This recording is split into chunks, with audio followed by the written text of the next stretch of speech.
नमस्कार। इतिहास में ना कुछ नाम ऐसे होते हैं जिनका जिक्र होते ही एक बहस छिड़ जाती है।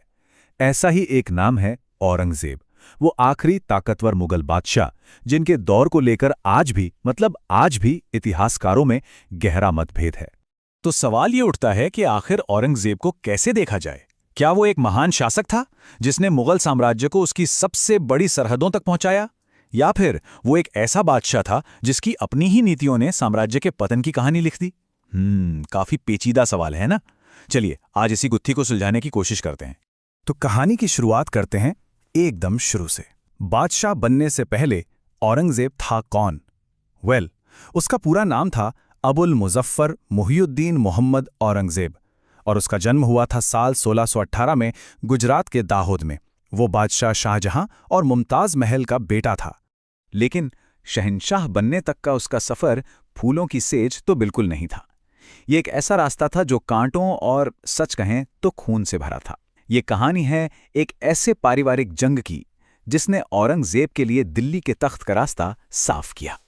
देखिए, शाहजहां के 4 बेटे थे, दारा शिकोह, शुजा, मुराद और औरंगजेब। और जैसा कि अक्सर होता है, चारों के बीच तख्त के लिए एक जबरदस्त लड़ाई छिड़ गई। इस पूरी जंग का जो टर्निंग पॉइंट था ना, वो था 1658 का समूहगढ़ का युद्ध। इसी लड़ाई में औरंगजेब ने अपने सबसे बड़े प्रतिद्वंद्वी दारा शिकोह को शिकस्त दी। और इस जीत के बाद जो हुआ वो वाकई बहुत सख्त था। औरंगजेब ने सिर्फ अपने भाई दारा शिकोह को हराया ही नहीं, उसे मरवा भी दिया। और तो और अपने ही पिता शाहजहां को आगरा के किले में जिंदगी भर के लिए कैद कर दिया। बस इन 2 बड़े कदमों के साथ ही दिल्ली का तख्त उसका हो गया। तो 1658 में वो तख्त पर बैठा और उसने अपने लिए एक टाइटल चुना, आलमगीर। इसका मतलब होता है दुनिया को जीतने वाला। तो चलिए अब देखते हैं कि इस आलमगीर ने शासन कैसे चलाया, उसकी नीतियां क्या थीं। उसके सबसे बड़े कामों में से एक था फतवाए आलमगीरी। अब ये क्या था? ये दरअसल इस्लामी कानून यानी शरिया का एक बहुत बहुत बड़ा कलेक्शन था।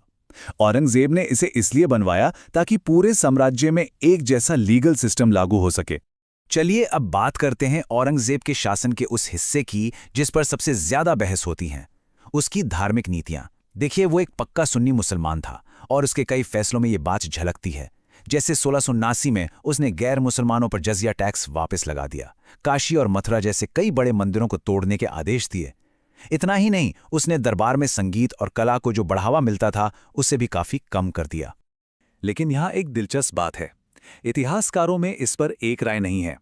कुछ इसे सीधे सीधे धार्मिक कट्टरता से जोड़कर देखते हैं। वहीं दूसरे इतिहासकारों का मानना है कि इन फैसलों के पीछे मजहब से ज्यादा सियासत थी, मतलब अपनी सत्ता को और मजबूत करने की एक चाल। अच्छा, औरंगजेब के शासन का एक बहुत बहुत बड़ा हिस्सा जंग के मैदान में गुजरा, खासतौर पे दक्षिण भारत में, जिसे दक्कन कहते हैं। सच तो ये है कि दक्कन की ये लंबी लड़ाई ही उसके पूरे शासनकाल की एक पहचान बन गई। तो सवाल ये है कि ये युद्ध इतना लंबा खिंचा क्यों? वजह थी लड़ाई का तरीका। एक तरफ थी मुगलों की भारी भरकम सेना जो किले घेरने और आमने सामने की बड़ी लड़ाइयों में माहिर थी, और दूसरी तरफ थे मराठा जिनकी ताकत थी गुरिल्ला युद्ध, मतलब छिपकर अचानक हमला करना और फिर गायब हो जाना और मुगलों की सप्लाई लाइंस को निशाना बनाना। अब जरा सोचिए, एक तरफ ऐसी नीतियां और दूसरी तरफ सालों से चलती आ रही जंग। इसका नतीजा क्या हुआ? नतीजा ये हुआ कि साम्राज्य के अंदर ही बगावत की चिंगारियां सुलगने लगीं। जो मुगल साम्राज्य इतना मजबूत दिखता था, उसमें अब दरारें साफ नजर आने लगी थीं। उसके शासन के खिलाफ एक नहीं बल्कि कई बड़े विद्रोह हुए। उत्तर में जाटों ने बगावत की, सिखों ने की, और दक्षिण में तो मराठों का संघर्ष लगातार चल ही रहा था। ये सब मिलकर मुगल सत्ता के लिए एक बहुत बड़ी चुनौती बन गए थे। तो इतना लंबा और इतना उथल-पुथल भरा शासन, सवाल ये है कि आखिरकार औरंगजेब अपने पीछे छोड़ के आ गया, उसकी विरासत क्या थी? चलिए अब उसके शासन का एक फाइनल हिसाब किताब करते हैं।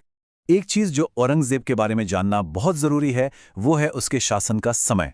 उसने पूरे 49 साल, जी हां 49 साल तक राज किया।